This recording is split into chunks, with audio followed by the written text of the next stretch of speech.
شوف صديقي، راح احاول اختصر التعليق مالتك بثواني، وادري 90% ما راح يفتهمون الحكي وشنو اللي اقصده بالمقطع الفيديو.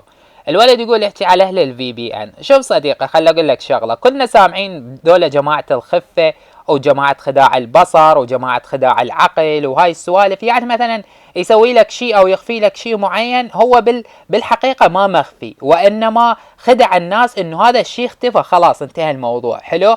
اللي هنا ما راح نختلف اني وياك. جو جماعه الفي بي ان، هو كان البنج عنده ناصي وشاف انه الجمهور بصراحه ينخدع بسهوله. السوى قال لهم انا كنت مشغل في بي ان. نشر المقطع الفيديو، اجى واحد شافه هو عنده مشكله بالدمج. السوى راح شغل في بي ان، شاف انه صحيح العقل. ليش؟ لان هنا العقل انخدع مالته، انه لما تجي تشغل في بي ان راح يروح الدمج الوهمي. بس هو امام الامر الواقع، هو البنج مالته الطبيعي هذا ما بيدمج وهمي. ليش؟ لان هسه انا مرات اجي العب اللعبه بطلقتين اشيل الخصم، ومرات اجي اخلص شاجور كامل ما اقدر اطيح الخصم. شنو السبب؟ ماكو يعني.